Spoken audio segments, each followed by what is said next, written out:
The sun had just begun to rise over the school, casting long shadows across the empty football ground. The field echoed with the angry shouts of the coach, who was furiously training the students for the upcoming annual match. But things weren't going well. The students looked tired, distracted, and unmotivated. Missed passes, wrong moves, and careless mistakes made the coach's blood boil. His anger reached its peak. Without warning, he marched over to the water bench and kicked it over. Bottles flew into the air, water splashed across the dusty ground. He stood there, breathing heavily, hands on his knees, when his eyes caught something strange. Something was crawling out of the soil. The coach bent down and touched it. Cut to night. The school was quiet. The meeting was over, and the principal walked alone through the dimly lit corridors, her heels echoing softly on the floor. She was on her way out when she noticed someone standing in her room, the coach. He was just standing there, strangely calm, staring at her. The principal looked confused. "Is everything all right?" she asked. The coach didn't answer directly. He just stared and said, "Do you have a pencil?" She nodded, unsure, and handed him one from her desk. What happened next was shocking. Without saying a word, the coach took the pencil and stabbed it straight into her hand. The principal screamed in pain and panic. To save herself, she threw the keys in her hand at the coach's face and ran out of the room. But her nightmare had only begun. All the exit doors were locked. She had dropped the keys in the office, and the coach was still inside. She ran, terrified, through the dark corridors. Her mind raced for options. The science lab. Maybe the windows would open. She reached the lab and struggled with the window latch. But before she could escape, the coach appeared again, already waiting. In a desperate move, she grabbed a glass bottle from a shelf and smashed it over his head. He staggered. She didn't wait. She picked up a pair of scissors for defense and ran towards the school's main entrance. Outside, she saw another teacher and ran to him for help, but he didn't have the keys either. Breathing heavily, bleeding, and cornered, the principal made the toughest decision. She had to go back and face the coach again to get those keys. She returned to the office, heart pounding. Her hands shook as she unlocked the door, praying for just a few more seconds. But just as she was about to escape, he came back. She slammed the door shut, just in time. In the chaos, the scissors fell from her hand. She bent to pick them up, and in that moment, the other teacher, the one she had trusted, stabbed her. The night swallowed her screams. The next morning, everything seemed normal, on the surface. The students returned to school, loud, distracted, out of control, except for one boy, Casey. He was quiet, smart, and often bullied. Though everyone saw him as a loser, he was known for doing illegal things, selling fake IDs, sneaking chemical supplies into school, but academically, he was a genius.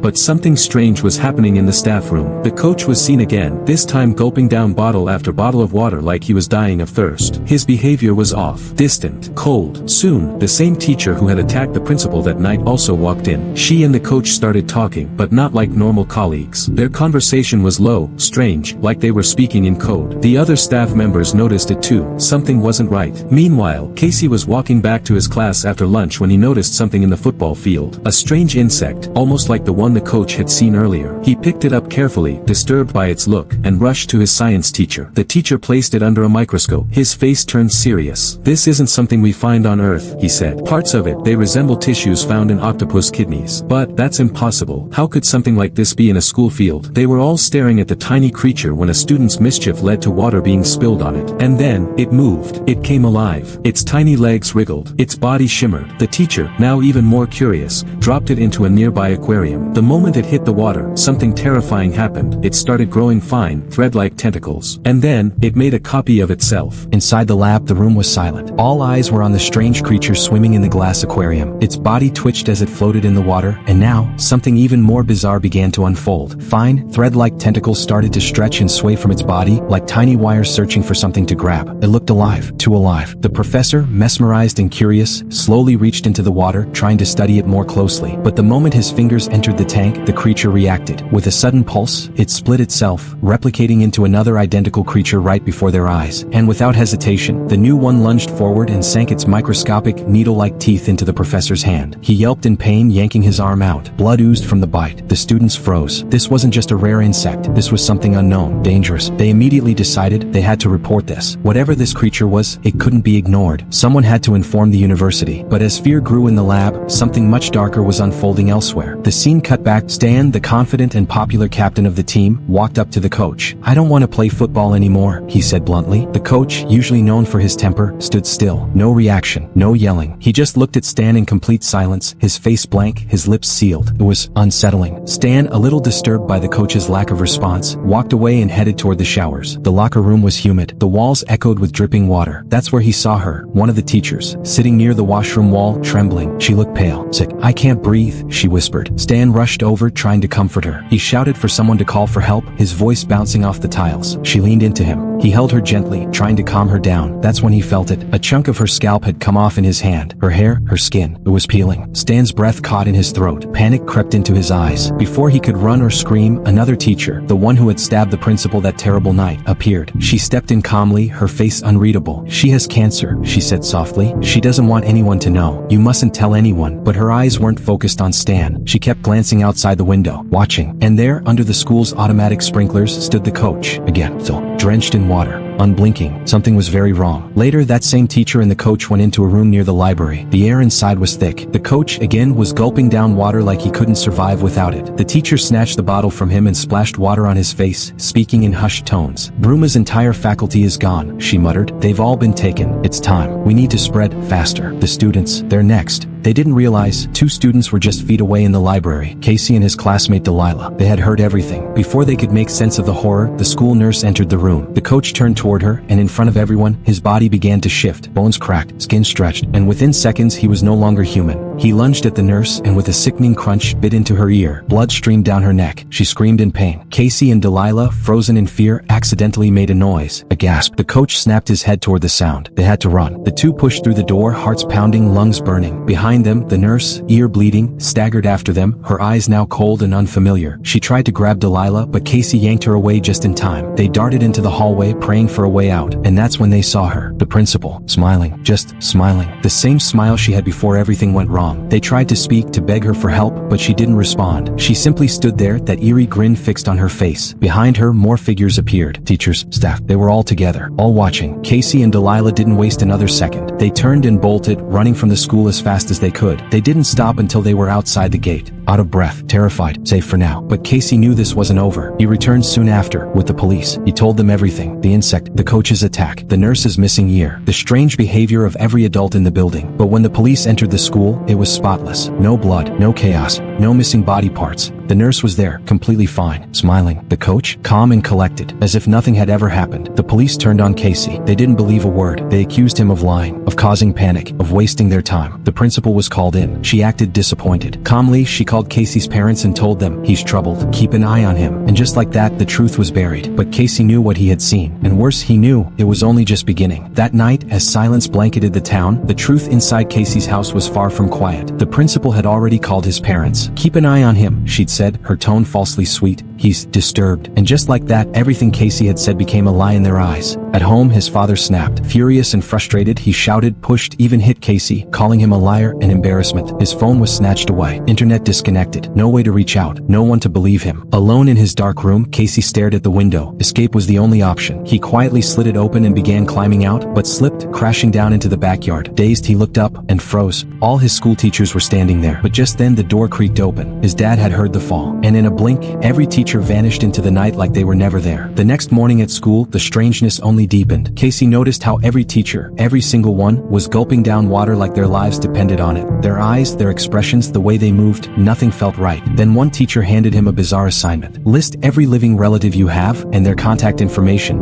With a chilling calmness. Soon, another strange event unfolded. A new health camp was being held at school. An ear checkup. Dozens of students were lined up, one by one, being taken inside a closed room. When one of Casey's classmates approached the door, the principal herself stepped out and slammed it shut in his face. That wasn't just strange, it was terrifying. And near the water fountains, Casey saw something else. Long lines of children waiting, encouraged to drink water. Too much water. Too often. Something wasn't right. Casey and Delilah found a quiet corner and sat down. She was still shaken by everything they'd seen the day before. Casey poured everything out to her. The coach's transformation, the nurse's bitten ear, how everyone just acted normal afterward. Delilah laughed nervously. "What are you saying? Aliens?" Casey met her eyes, deadly serious. "Maybe it is aliens." Her laughter faded. It didn't sound so crazy anymore. Driven by suspicion, they returned to the science lab, the one place where it all began. The aquarium that once held the strange insect? Empty. Delilah joined them, and the three began going over everything they knew. Casey said it again. "I think they're aliens, infecting the staff, turning them." He and Delilah had overheard the coach planning with the other teacher. That wasn't a dream. That wasn't imagination. While they spoke, two more students, Mary Beth and Stokely, overheard their conversation. Suddenly, a student stumbled into the room. He was pale, sweating, shaking. "I was attacked," he whispered, "by something." Their blood ran cold. But within seconds, it was revealed he was just pranking them, pretending to be infected. He'd overheard their alien theory and thought it would be funny to mess mess with them. But someone else had been listening too, their science professor.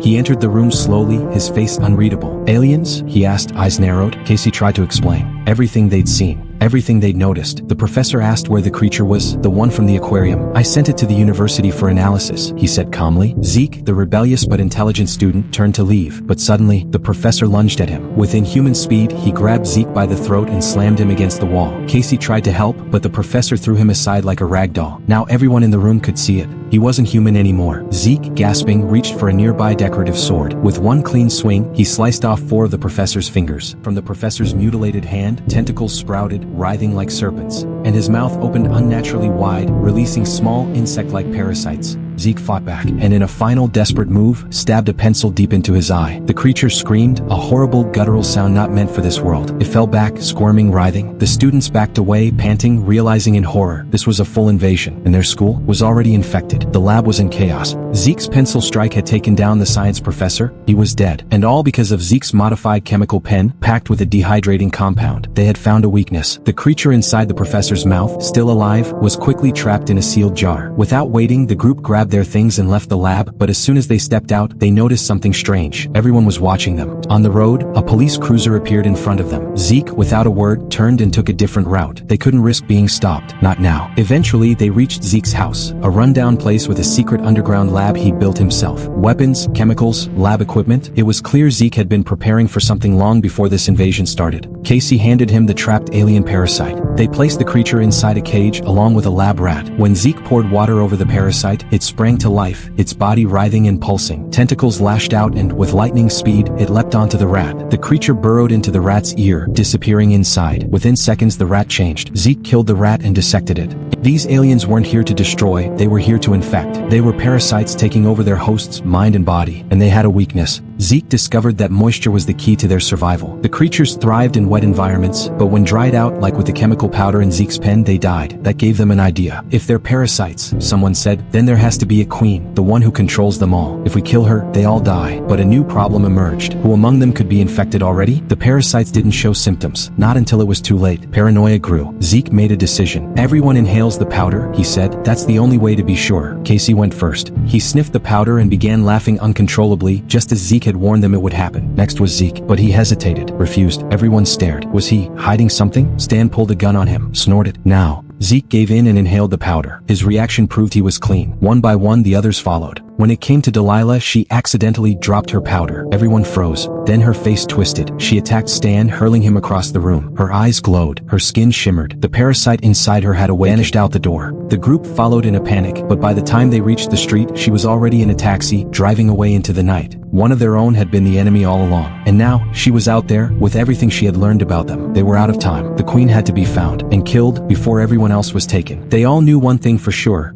Delilah would return to school as that was the hive, the source, the battlefield, and it was the annual football match today. The perfect opportunity for the aliens to spread, infect the entire town under the disguise of celebration and rain. Zeke, Casey, and the others armed themselves with what little chemical powder they had left and made their way to the school. Inside, the gymnasium buzzed with noise and anticipation, people cheering, unaware of the horror lurking among them. They had one mission, find the alien queen, kill her. And this logic pointed to one suspect. The principal asked. She had authority. She was in control. There was a queen, she had to be it. Suddenly, the principal entered the gym. Everyone froze. Zeke panicked and hurled a volleyball net over her to trap her. They quickly moved in, one of them handing her the powder to inhale. The principal, confused and defensive, refused. That was all the proof Zeke needed. Without hesitation, he shot her from behind. She collapsed. Everyone stared in horror. They had just killed a normal person. Tentacles exploded out. She wasn't human after all. Zeke grabbed the remaining chemical powder and hurled it onto her face. She screamed. The alien inside her died sizzling into ash. But now, they were out of chemical weapons. They had to act fast. They needed to know if the aliens had already succeeded, if they'd infected the audience gathered outside. Stan volunteered to scout. He stepped out into the rain, and what he saw froze his blood. The entire football team stood on the field, soaking wet, faces blank, mouths slowly opening, tentacles squirming out. They were all infected. The aliens had taken over the team. Stan ran back inside, but the group was suspicious. They demanded he inhale the powder to prove he wasn't infected. Zeke looked him in the eye. We have to get to my stash. We need more powder. It's our only chance. From the other side of the gym, the football players had entered, marching like a swarm. Casey and Zeke ducked under a school bus parked nearby. The infected moved like they they could smell them, and hiding wouldn't work for long. Zeke made a decision. He burst from beneath the bus, drawing the aliens' attention. As they chased him, Casey snuck off. Zeke sprinted to his car and tore through it in desperation, but couldn't find the powder. Then she appeared, the teacher. She leaned into the window, calm, charming, too calm. "You're not like the others," she whispered. "You could join us."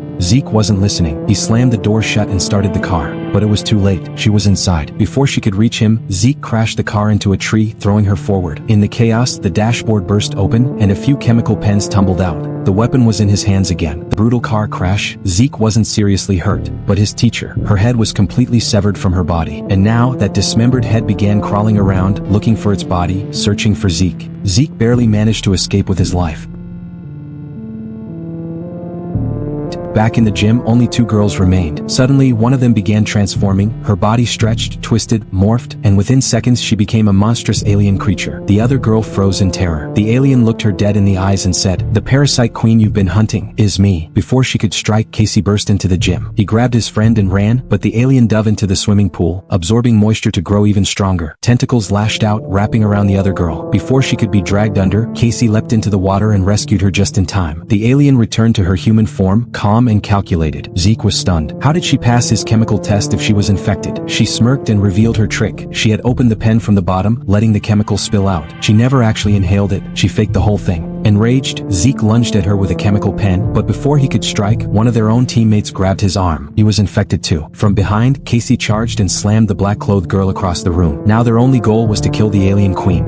Before she could kill him, Casey appeared again. He asked her why she came to Earth. She calmly explained, her home planet was dying. She needed a world rich in moisture. And Earth, with its 95% water coverage, was perfect. As she spoke, she attacked Zeke, knocking him unconscious. But before she could finish the job, Casey slid a chemical pen into Zeke's hand. He knew she'd be coming for him next, and she did. The alien queen revealed her final form, an enormous, hideous creature. Casey stabbed the chemical pen into her eye, and just like that, the alien queen let out a deafening shriek and died. The tentacles inside Casey's throat disintegrated. They had killed the queen and saved the world. 1 month later, everything at school was back to normal. Zeke and Casey were now national heroes. Their faces were on the covers of magazines. 2 boys who saved humanity from an alien invasion. And that's where this terrifying story ends.